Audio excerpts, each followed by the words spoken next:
চলমান পরিস্থিতিতে রোববার সন্ধ্যা ৬টা থেকে দেশে কারফিউ জারি করা হয়েছে।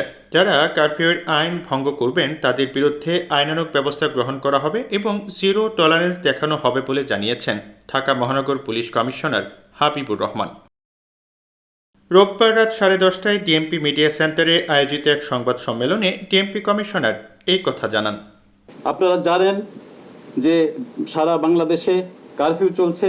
আমি ঢাকা মহানগরীবাসীকে সবিনয়ে অনুরোধ জানাতে চাই তারা যেন কারফিউর নিয়মকানুন মেনে চলেন এবং কোনো অবস্থাতেই তারা যেন ঘর থেকে বাহির না হন। আইনের প্রতি শ্রদ্ধাশীল থাকার জন্য এবং পুলিশকে সহযোগিতা করার জন্য আমি নগরবাসীর প্রতি বিনীত অনুরোধ জানাচ্ছি। দেশের প্রচলিত আইনে কারফিউর ভিতরে কোনো লোক কোনো অবস্থাতেই ঘরের বাইর হতে পারে না। সুতরাং যে কোনো লোক যে কোনো অবস্থায় ঘরের বাইর হলে তার বিরুদ্ধে আইনগত ব্যবস্থা গ্রহণ করা হবে এবং সেক্ষেত্রে আমাদের যে ব্যবস্থা সেটি 100% জিরো টলারেন্স এবং 100% আইন অনুযায়ী পরিচালিত হবে। দিনভর সংঘর্ষ, তাণ্ডব, সহিংসতার বিবরণ তুলে ধরে ডিএমপি কমিশনার বলেন, ঢাকা মহানগরী Dhanmondi, science laboratory, Shahbag, press club, Bangla motor, Mohammadpur, Kajla, Uttara সহ বিভিন্ন জায়গায় অগ্নিসংযোগ ও নজিরবিহীন সন্ত্রাসী হামলা চালানো হয়েছে। ঢাকা মহানগরীর Dhanmondi, science laboratory, Shahbag, press club, Bangla motor, Mohammadpur, Kajla, Uttara সহ বিভিন্ন জায়গায় অগ্নিসংযোগ ও নজিরবিহীন সন্ত্রাসী হামলা চালায়। তারা রাজধানীর বিভিন্ন পয়েন্টে দেশীয় অস্ত্র, আগ্নেয়াস্ত্র, ককটেল বোমা সহ সমবেত হয়ে নিরীহ জনগণ ও পুলিশের উপর আক্রমণ চালায়। তাদের নারকীয় তাণ্ডবের হাত থেকে রেহাই পায়নি দেশের চিকিৎসা সেবার প্রাণকেন্দ্র বঙ্গবন্ধু শেখ মুজিব মেডিকেল বিশ্ববিদ্যালয়ও।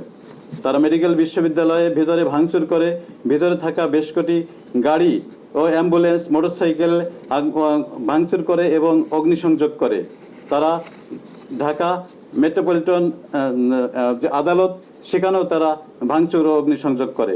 খিলগাঁও থানা, যাত্রাবাড়ি থানা, শাহবাগ থানা আক্রমণ করে এবং ঢাকা শহরের 10টি পুলিশ বক্সে ভাঙচুর ও অগ্নিসংযোগ করে।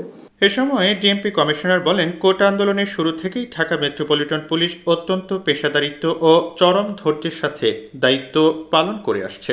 আমাদের পেশাগত দায়িত্ব পালনে আইন শৃঙ্খলা বাহিনীর সদস্য এবং সাংবাদিক সহ অনেকেই হতাহত হয়েছে। আমরা এর জন্য দুঃখ প্রকাশ করছি, আপনারা সেটি জানেন।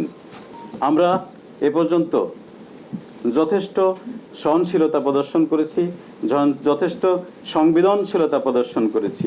আমাদের ব্যবস্থা গ্রহণ কোনো ছাত্রের বিরুদ্ধে নয়, আমাদের ব্যবস্থা গ্রহণ কোনো ছাত্রীর বিরুদ্ধে নয়, আমাদের ব্যবস্থা গ্রহণ সন্ত্রাসীদের বিরুদ্ধে, নাশকতাকারীদের বিরুদ্ধে, অগ্নিসংযোগকারীর বিরুদ্ধে, পুলিশ হত্যাকারীর বিরুদ্ধে। তাদেরকে বিন্দুমাত্র ছাড় দেওয়ার কোনো প্রশ্নই আসে না।